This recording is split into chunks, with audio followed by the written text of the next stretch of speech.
নমস্কার ভক্তরা, জয় শ্রীকৃষ্ণ, রাধে রাধে। ভক্তরা, মহাশিবরাত্রি আসার আগে চুপচাপ এই ছোট্ট জিনিসটি আপনার বাড়িতে নিয়ে আসুন। আপনি এত সম্পদ অর্জন করবেন যে আপনি সামলাতে পারবেন না। 7 জন্মের জন্য দারিদ্র্য দূর হবে এবং আপনাকে আর কখনো পিছনে ফিরে তাকাতে হবে না। আপনি ভগবান শিব এবং দেবী লক্ষ্মীর কাছ থেকে এমন আশীর্বাদ পাবেন যে আপনার পুরো জীবন বদলে যাবে। হ্যাঁ বন্ধুরা, আজ আমি আপনাকে যে গোপন কথাটি বলতে যাচ্ছি তা কোনো সাধারণ বিষয় নয়। শিব পুরাণ বা অন্য কোনো ধর্মগ্রন্থে এর উল্লেখ নেই। আসলে এটি এত গোপন এবং এত রহস্যময় যে প্রাচীনকালে কয়েকজন জ্ঞানী বিখ্যাত ঋষি এটি সম্পর্কে জানতেন এবং তারা কেবল তাদের কয়েকজন বিশেষ শিষ্যকে এই বিষয়ে বলেছিলেন। তাই বন্ধুরা, আজ যদি এই তথ্যটি আপনার কানে পৌঁছায় তাহলে বুঝতে হবে দেবী লক্ষ্মী এবং ভগবান শিব আপনাকে বেছে নিয়েছেন এবং তারা চান যে আপনি আপনার দুর্ভাগ্যের উন্নতি করুন এবং আপনার ভাঙা জীবনকে একত্রিত করুন। বন্ধুরা, মহাশিবরাত্রি কোনো সাধারণ উৎসব নয়, বরং এই সময়টি যখন ভগবান শিব সহজেই সন্তুষ্ট হন এবং যখন ভগবান শিব সন্তুষ্ট হন তখন দেবী লক্ষ্মীও তার সাথে সেই বাড়ির দিকে তাকাতে শুরু করেন। হ্যাঁ বন্ধুরা, এবার দেখুন এই ভিডিওতে আমি আপনাদের সাথে যে গোপন জিনিসটি শেয়ার করব তা সরাসরি ভগবান শিবের সাথে দেবী লক্ষ্মীও জড়িত। তাহলে সেই গোপন জিনিসটি কি, আপনি এটি কোথায় পাবেন এবং আপনার বাড়িতে এটি কোথায় রাখা উচিত এবং কিভাবে রাখা উচিত, আমি এই ভিডিওতে আপনাদের এটি সম্পর্কে বিস্তারিত বলবো। তবে মনে রাখবেন বন্ধুরা, আমি এর সাথে সম্পর্কিত বিশেষ কিছু সতর্কতাও শেয়ার করব। তাই আজকের ভিডিওটি অত্যন্ত গুরুত্বপূর্ণ হতে চলেছে। আমার সকল দর্শক বন্ধুদের কাছে হাত জোর করে অনুরোধ করছি ভিডিওটি প্রথম থেকে শেষ অবধি সম্পূর্ণ মনোযোগ সহকারে দেখার জন্য। আপনি যদি আপনার ভাগ্য উন্নতি করতে চান তাহলে 15ই ফেব্রুয়ারি রবিবার পালিত হবে এই শিবরাত্রির উৎসব। হ্যাঁ বন্ধুরা, আমি আপনাদের বলতে চাই, শাস্ত্রে এই প্রাচীন অভিজ্ঞতায় বারবার বলা হয়েছে যে শিবরাত্রির আগে বাড়িতে সঠিক যদি কোনো লক্ষণ দেখা যায় তাহলে ভাগ্যের গতিপথ পরিবর্তন হতে শুরু করে। মনোযোগ দিয়ে শুনুন, এখন খুবই গুরুত্বপূর্ণ, কারণ ঈশ্বর বড় কোনো দান বা জাঁকজমক দিয়ে সন্তুষ্ট হন না, বরং ছোট ও আন্তরিক অঙ্গভঙ্গি দ্বারা সন্তুষ্ট হন। ভগবান ভোলেনাথকে ভোলা বলা হয় কারণ সমস্ত দেবদেবীর মধ্যে ভগবান শিব সবচেয়ে নিষ্পাপ। তিনি তার ভক্তদের ইচ্ছা খুব দ্রুত পূরণ করেন এবং তাদের খুব বেশি পরীক্ষা করেন না। হ্যাঁ বন্ধুরা, অনেকেই মনে করেন ধনসম্পদ অর্জনের জন্য বড় ব্যবস্থার প্রয়োজন, কিন্তু এই ধারণা সম্পূর্ণ ভুল। অনেকেই মনে করেন বড় ব্যবস্থা গ্রহণ করলে তারা প্রচুর ধনসম্পদ অর্জন করবেন, কিন্তু সত্য হলো বড় অলৌকিক ঘটনা ছোট জিনিস দিয়েই শুরু হয়। বন্ধুরা, ঈশ্বরের ঐশ্বরিক শক্তি সেই ছোট জিনিসের মধ্যেই নিহিত। হ্যাঁ বন্ধুরা, শিব একজন নির্জন, তিনি সরলতা পছন্দ করেন। অন্যদিকে লক্ষ্মী চঞ্চল, তিনি স্থিতিশীলতা পছন্দ করেন। তাই যখন কোনো বাড়িতে সরলতা এবং স্থিতিশীলতা একসঙ্গে দেখেন তখন দেবী লক্ষ্মী সেই বাড়িতে থাকেন। প্রাচীনকালে বন্ধুরা, শিবরাত্রির আগে একটি গোপন জিনিস বাড়িতে আনা হতো। আজকের কলিযুগে দাঁড়িয়ে এর মূল্য মাত্র 1 টাকা, কিন্তু এর প্রভাব এমন যে ধীরে ধীরে বাড়ির পুরো পরিবেশ বদলে যায়। প্রথমেই বাড়ির ব্যয় কমতে শুরু করে, তারপর স্থগিত কাজগুলো সম্পন্ন হতে শুরু করে, তারপরে শ্রদ্ধা বৃদ্ধি পায় এবং তারপরে অর্থের পথ প্রবাহিত হতে শুরু করে। তো বন্ধুরা, বাইরে থেকে দেখলে মানুষ একে ভাগ্য বলে, তবে বাস্তবে এটি একটি ঐশ্বরিক ব্যবস্থা। এটি আসলেই সম্পদের দেবী লক্ষ্মীর আশীর্বাদ এবং ভগবান শিবের কৃপা। আজ আমি তোমাদের সাথে যে গোপন কথাটি শেয়ার করতে যাচ্ছি তার জন্য কেবল ভক্তির প্রয়োজন, ভগবান শিবের প্রতি প্রকৃত বিশ্বাস এবং অটল বিশ্বাস। দেখুন, এই জিনিসটি বাজারে প্রতিদিনের জিনিস হিসেবে কেনা হয় না। সর্বান্ত কারণে এবং তাড়াহুড়ো করে ভগবান শিবের নাম উচ্চারণ করে এই জিনিসটি কেনা হয়েছিল। আমি তোমাদের বলছি যে যখন তুমি এই জিনিসটি বাড়িতে আনবে তখন তোমাকে কোনো জটিল মন্ত্র জপ করতে হবে না, পূর্ত করতে হবে না। তোমাকে কেবল তোমার মনকে পরিষ্কার রাখতে হবে। এবং সবথেকে গুরুত্বপূর্ণ বিষয় হলো, যে বাড়িতে শিবরাত্রির আগে এই জিনিসটি করা হয় সেখানে নেতিবাচকতা ধীরে ধীরে অদৃশ্য হতে শুরু করে এবং বাড়ির লোকদের চিন্তাভাবনা পরিবর্তন হতে শুরু করে। ঘরে যে অপ্রয়োজনীয় ঝগড়া বিবাদ হয় সেগুলো ধীরে ধীরে উধাও হতে শুরু করে এবং বোঝাপড়া বাড়তে থাকে। কারণ বন্ধুরা, দেবী লক্ষ্মী প্রথমে সেই ঘরে আসেন যেখানে মন শান্ত থাকে, যেখানে পরিবারে ভালোবাসা থাকে, যেখানে পরিবারে পারিবারিক ঘনিষ্ঠতা থাকে। তাই এই জিনিসটা জরুরি, এটা অনেক লোকের কাছে বলা উচিত নয়, এটি লোক দেখানোর জন্য নয় এবং এটি নিয়ে মজা করা উচিত নয়। কারণ যদি আপনি ইতিমধ্যেই আমার কথা লোকের কাছে বলে দেন, যদি আপনি এটা নিয়ে বড়াই করেন, তাহলে সেই ছোট্ট জিনিসটি প্রভাব দেখাতে পারবে না, কারণ এই জিনিসটি তখনই কাজ করে যখন এটিকে সম্পূর্ণ নিষ্ঠার সাথে করা হয়। বন্ধুরা, প্রাচীনকালে মানুষ বলতো যে এই জিনিসটি ঘরে প্রবেশ করার সাথে সাথে সম্পদ নিয়ে আসে না, বরং এটি বাড়িতে অর্থ প্রবেশের স্থায়ী সম্ভাবনা গড়ে তোলে। এটি ঘরে দেবী লক্ষ্মীর স্থিতিশীলতা নিয়ে আসে, এবং যখন এটি পূরণ হয়ে যায় তখন সম্পদ স্বয়ংক্রিয়ভাবে প্রবাহিত হতে শুরু করে। এখন বন্ধুরা, আমি আপনাকে যা বলছি তা শোনার পরে আপনার মনে প্রশ্ন জাগবে, সেই জিনিসটা কি যা এত সস্তা এবং কার্যকারী বলে বিবেচিত হয়, তাই এটি ছোট হওয়ার সত্ত্বেও রহস্যময় বলে বিবেচিত হয়। আমি আপনার কাছ থেকে বেশি সময় নেব না, আমি আপনাকে বলবো সেই রহস্যময় জিনিসটি কি। আমি আপনাকে যেই জিনিসটির কথা বলবো তা কোনো তন্ত্র বা তাবিজ নয়, কোনো বীজ নয়, বরং একটি সম্পূর্ণ কড়ি। হ্যাঁ, সেই একই ছোট সাদা কড়ি যা প্রাচীনকালে মুদ্রা হিসেবে ব্যবহৃত হতো। বন্ধুরা, কড়ি দেবী লক্ষ্মীর সাথে সম্পর্কিত বলে বিশ্বাস করা হয়, কারণ দেবী লক্ষ্মী সমুদ্র মন্থন থেকে উদ্ভূত হয়েছিলেন এবং কড়িও সমুদ্র মন্থন থেকে উদ্ভূত হয়েছে। তাই বন্ধুরা, এটিকে দেবী লক্ষ্মীর প্রতীক হিসেবে বিবেচনা করা হয়।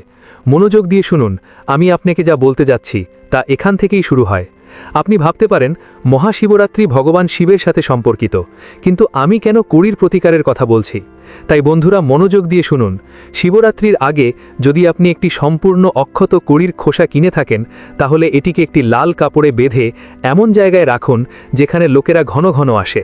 তাহলে এটি দেবী লক্ষ্মীর কাছে ইঙ্গিত দেয় যে এই বাড়িটি স্থিতিশীল সম্পদের সম্মান দেয়। হ্যাঁ বন্ধুরা, আপনাকে যা করতে হবে তা হলো একটি সম্পূর্ণ কড়ির খই এনে লাল কাপড়ে বেঁধে নিন। হ্যাঁ বন্ধুরা, আপনার বাড়ির লোকেরা ঘন ঘন আসে এমন জায়গায় রাখতে হবে।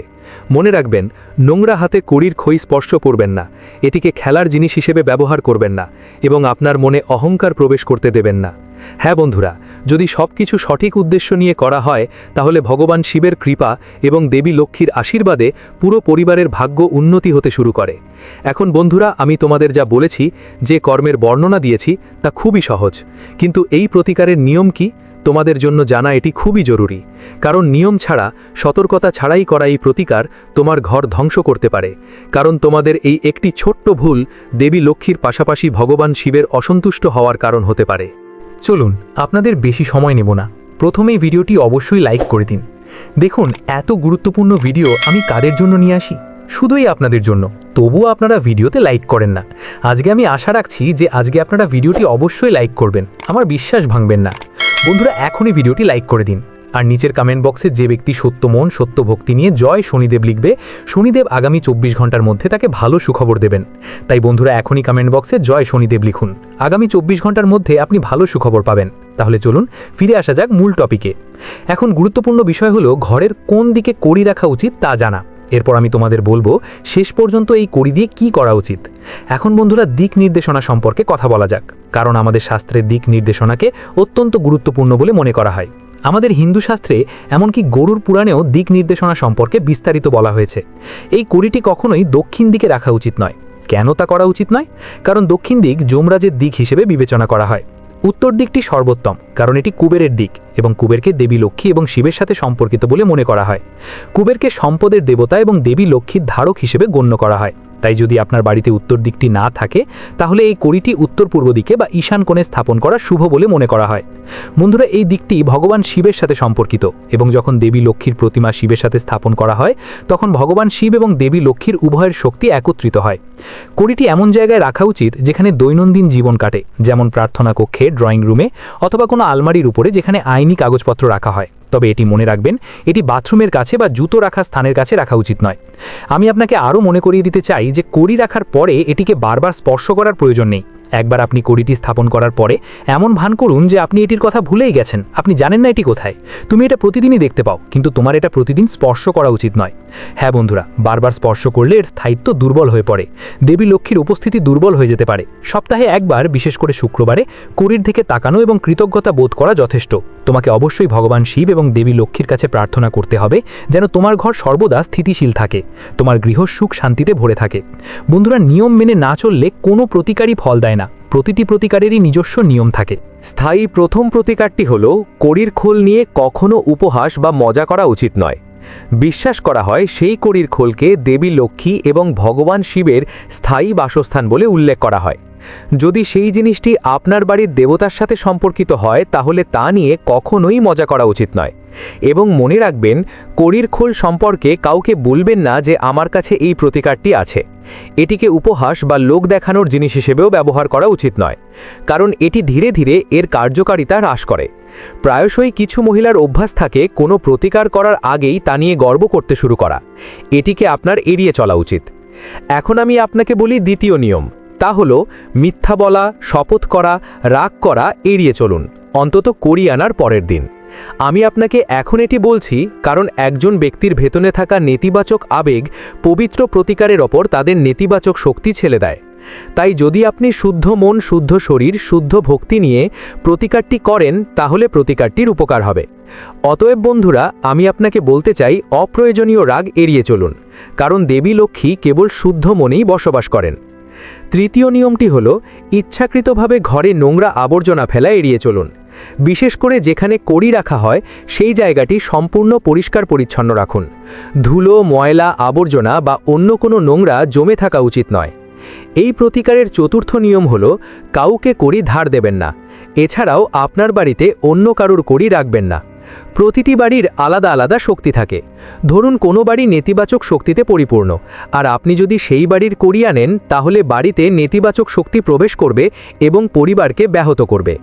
আমরা আমাদের নিজেদের ভালোর জন্যই প্রতিকারটি করছি, অতএব আমাদের নিজেদের মঙ্গলের যত্ন নিতে হবে।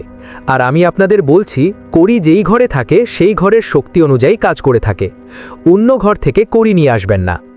বন্ধুরা, পঞ্চম এবং শেষ নিয়ম হল যদি ঘরে খুব ঝগড়া বা নেতিবাচক শক্তি থাকে তাহলে সেই দিন কড়ি স্পর্শ করবেন না।